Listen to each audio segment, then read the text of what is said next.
আমি কাউকে কিছু বলিনি, খালি দোয়া করেছি, আল্লাহ তুমি কাঞ্চন ভাইকে সুস্থ করে দাও, আল্লাহ স্বাভাবিক করে দাও। অপারেশন হয়েছে, আগে থেকে ভালো আছে, তো রেডিয়েশন চলছে, 1.5 মাস রেডিয়েশন চলবে। শিল্পী সমিতি শিল্পীর জন্যই, তার স্বার্থেই কাজ করবে। আমার মেয়ে একটু আমাকে খুব অভিমানের সুরে বললো যে আমাদের কয়েকজন কন্টেন্ট ক্রিয়েটার তাকে নিয়ে কিছু কমেন্টস করতেছে, সেটা খুব বেদনাদায়ক। বিষয়টা খুবই দুঃখজনক, বেদনাদায়ক। কারণ শহীদ ইলিয়াস কাঞ্চন ভাইয়ের সাথে এত কাজ, এবং আমরা উত্তরাবাসী, ভাইয়ের বাসা পের হয়ে আমার বাসা, আমি 12 ভাইয়ের 7 নম্বর, মানে হাজি মানুষ। কাকতালীয়ভাবে আমিও হজ করেছি, তো তাকে অনেক সম্মান শ্রদ্ধা করি। আমাকে কিছুদিন আগে, প্রায় 10 দিন আগের মতো, রোজিনা আপা আমাকে ফোন করে বলেছিল যে মিশা ভাই, আপনি জানেন যে কাঞ্চন ভাইয়ের শরীর তো এরকম, কি বলেন আপনি? উনি আপা আমাকে ছবিও পাঠিয়েছিলেন। তো আমি আসলে, বাট ওনার ফ্যামিলি চায় না মিশা ভাই যে এটা আমাদের করণীয় কি, আমরা জানাবো সবাইকে? তো বললো মিশা ভাই, ওনার ফ্যামিলি চায় না এটা আপাতত জানাবো। আমার সমিতিতে 2টো মিটিং গিয়েছে, আমি কাউকে কিছু বলিনি, খালি দোয়া করেছি, আল্লাহ তুমি কাঞ্চন ভাইকে সুস্থ করে দাও, আল্লাহ স্বাভাবিক করে দাও, আল্লাহ তার হায়াত দীর্ঘ করে দাও। পরশুদিন যখন দেখলাম, বিকেলে আমি শুটিং করে আসতেছি, দেখলাম যে বিভিন্ন নিউজ হলো, জাতীয় নিউজ হয়ে গেল, তখন আমি একেবারে ইমিডিয়েট আমি বলছি জরুরি মিটিং।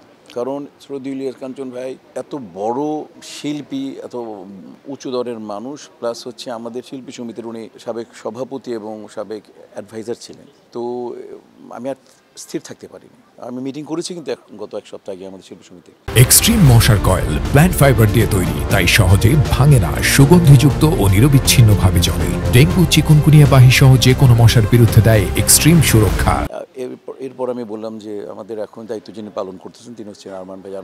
ইমিডিয়েটলি জরুরি মিটিং। তারপর যেহেতু সিনিয়ররা, আমি যে অলমোস্ট সিনিয়র, এখন সবাইকে বললাম, সবাই চলে আসলো। সুচরিতা আপা একটু অসুস্থ, আসতে পারেনি, তো সবাই চলে আসছে। তো এখন যেটা, ওনার ওয়াইফের সাথে কথা বললাম, তাকে অপারেশন হয়েছে, আগে থেকে ভালো আছে, তো রেডিয়েশন চলছে, 1.5 মাস রেডিয়েশন চলবে। জাস্ট রোজিনা আপার ফোনে আমি কথা বললাম এবং আমার নাম্বারটা দিয়ে দিলাম। ভাইয়ার যেটা হোয়াটসঅ্যাপ সেটা বন্ধ আমি করেছিলাম, তো এখন আমি দিয়ে দিলাম।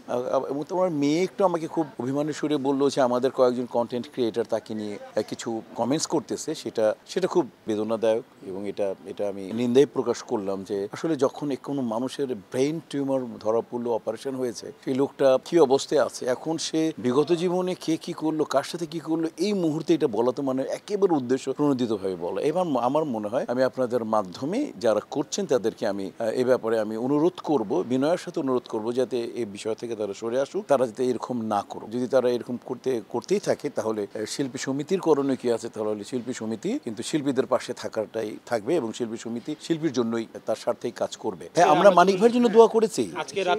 আমরা অপারেশন হবে সকালে মানিক ভাইয়ের সাথে কথা বলেছি। আমাকে এবার আমার ছোট ভাই তেপান্তর, সাংবাদিক তেপান্তর, তোমাদের বড় ভাই তেপান্তর জাসাসকে বলেছি, আমরা নাম নিয়ে, আর আমার যে রেজুলেশন দেখা যাবে, মানিক ভাই আমাদের সবাই কাজ করেছে তার ছবিতে। আমরা মানিক ভাই সকালে আমি কথা বলেছি, মিশা ভাই সবাই জানে ইনশাআল্লাহ। আমাকে বলেছে মানিক ভাই সকালে ফোন করে, মিশা আমার জন্য দোয়া করে বললাম, ওস্তাদ অবশ্যই আপনার জন্য দোয়া, আমরা তার জন্য। এবং আমাদের যে এজিএস এখন আরমান ভাই, তার ব্যাক পেন, মারাত্মক অপারেশন হয়েছিল, ওইখানে ব্যথা পেয়েছেন, তার জন্য দোয়া করেছি।